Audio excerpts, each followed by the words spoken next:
Welcome back. Here to tell us about women and divorce and the alarmingly high rate of divorce in Sarasota County is financial advisor Tony Gentile from the Gentile Company. Welcome to the show, Tony. We've got lots of questions for you. So if the divorce rate is dropping, but here it's not? It's actually not. It's actually one of the highest in the nation. This is paradise. Why are people getting divorced? People are over 50 most of the time here. Highest in the nation? It's actually like 74%. People, and these are people over 50? Yes. So why do you, we know you need a lawyer, why do you also need a financial advisor if you're going to get divorced? Well, I think it's very important that you understand what you have before you go through the process. Because, for example, if you would have gotten separated in 2007 when the market was at an all-time high, for example, let's say you had most of your assets in Bank of America. Stock was at 67. By the time you get divorced, it's now March of 2008, 2009. The stock is under $2. Oh, my. That would have been a disaster. Now, you only represent women, too, yes. right? Right? Yes. So how could you help in that case? I tell people that when they know that they're getting separated, they're beginning the process, they should immediately move all their assets into cash. This way, there's no chance that the market can hurt you. Won't they lose a lot of money that way? It's better to... Or make a lot of money that way? Yes, I think so. I think you're better to be in cash, and then when the process is over, then you can divide the assets. But more importantly, you have to really understand what the assets are worth.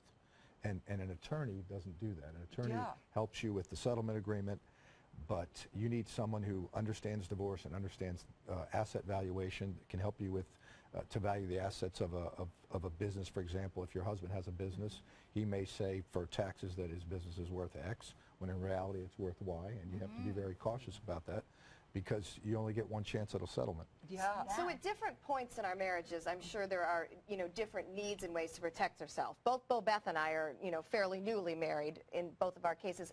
Are there still things that we should be doing or at least aware of as women financially to protect ourselves? Yes, I think you should think, as sad as it is, I think you should think, what if? What if? So you should have conversations very openly with your spouses, and you should say, if this happens, what's the plan? How do we deal with this? What's the plan? I think it's very important. The other thing that I think is very important is that you should be open and communicate about your finances, because for some people, when the divorce finally happens, the women are left overwhelmed because maybe they didn't handle the finances, maybe they didn't interact with the financial advisor, and as I said, it's unfortunate that when these things happen, the women's ones that are hurt the most. What about debt, though? What if the couple has debt? How do you divide that up? I think that's very important as well. I actually have a friend now, and it's sad because they are my good friends, and the wife has quite a bit of credit card debt, and the husband wants to walk away from it, but he makes about 4 times what she makes, and that's just not fair. I mean, to me. So I think it's important that you understand your financial picture.